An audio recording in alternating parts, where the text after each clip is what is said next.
And then I went back to working with Netanyahu, which I think is the most relevant. He's been the longest. I think he is the biggest fixture in the history of the state of Israel after Ben Gurion. He is also more than Menachem Begin at this moment, and certainly at the moment we are at right now, as I said, a purely existential moment, we're very much define his place in not only Israel history, but in Jewish history. I don't think we could have had a better person with a keener understanding. I think he enjoys tremendous respect internationally by international leaders because of the many qualities that he has. Does he have shortcomings? Of course, everybody does. Churchill had his shortcomings. You can take any historical figure and you can find things. Netanyahu, I think, has an element of Machiavellianism in him, which is not bad, because all he cares about, now people think that he cares about himself. Yes, but every politician does.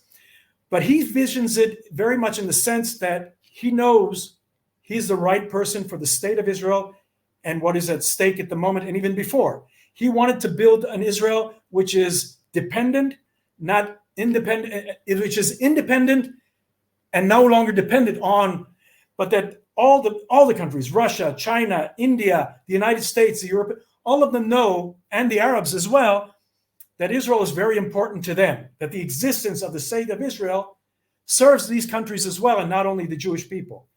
And that's what he was aiming for, and he still can do that to a certain degree. But at this moment, as I said, it's an existential point for the state of Israel.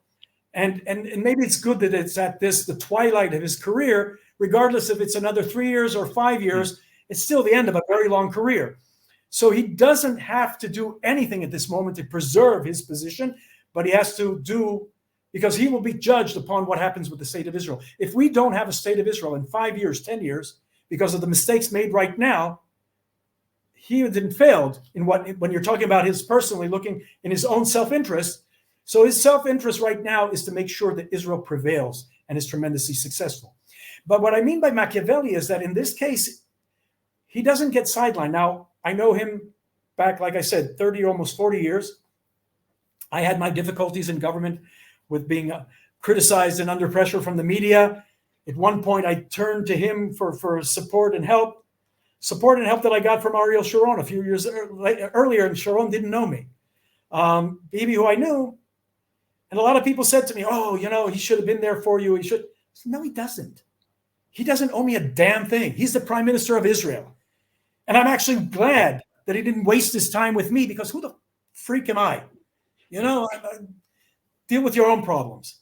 A few years later, I get called up by him suddenly. I'd retired from government, and because I knew I wouldn't be able to do the things I wanted to do anymore, and I was encountering a lot of bureaucracy and a lot of problems. So I retired from government, and a few years later, I get a call from him. Now, little of this had to do with they used to remove me from a position, posts that I posted on social media at the time. This is over 10 years ago. And I get called up by him 7 years later. He saw me on television, and I'm surprised. What does he want? He hasn't spoken to me in 7 years. And I get called in by him, and he's saying he saw me on television, and we were talking about what Israel needs to do. And he said, look, this was before the Abrahamic Accords. And we walk over from his desk to the wall, and there's a map of the Middle East in his room. And he points out, and this is before the Abrahamic Accords, and he describes to me what eventually I see about 6 months to a year later are the Abrahamic Accords. And he describes to me what needs to be done in order for Israel to be victorious, in the sense of what real victory means, not the battlefield, but how Israel becomes this independent country, just as I explained before. I'm standing and I said, wow, this is amazing. So we have this long talk. We joke about his son. Well, I joked about his son. He wasn't amused. But his son was being accused by the Israeli media at the time of his wife had been to court for doing something ridiculous. And she had just, the day she accepted a plea bargain and she paid a fine. And I asked him, that was the day before. So I said, I'm sorry about what happened with your wife. He said, yeah, what can I say, that these things happen? He said, I don't mind when they attack me. He says to me, it bothers me when they attack my wife and my son.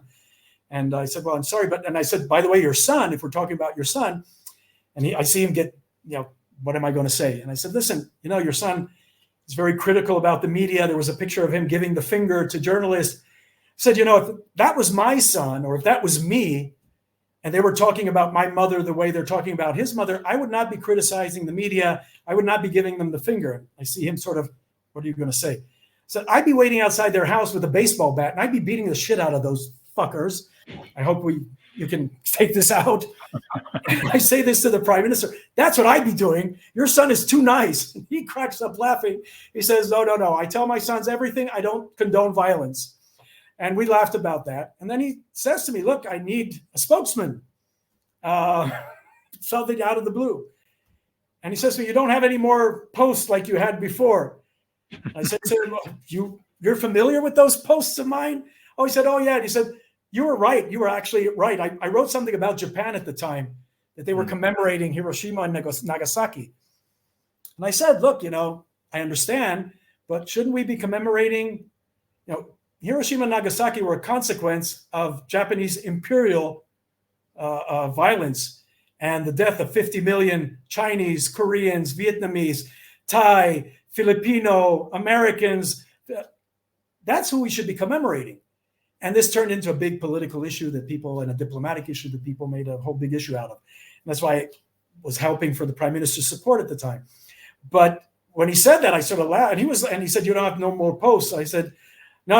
I said, I said, you were familiar with this? You knew about this? He said, oh, yes. And he's laughing. I said, I'm glad you find this amusing. You know what I went through? He says, I said to him, you know what I went through with the media? He says, oh, you know what I go through all the time? And I said, you're the prime minister, I'm nothing. And he laughs. He said, I hope you have no more posts like that. And not that you weren't right historically. I said, oh my God, you're defending me now. And, I'm sitting like this far away from him. I said, you're defending, where were you when I needed you? I said, oh, I have more important things to do. I said, oh my God. I was going to curse him out, but I didn't think it'd be appropriate then. Eventually it didn't work out technically because we were coming up on election.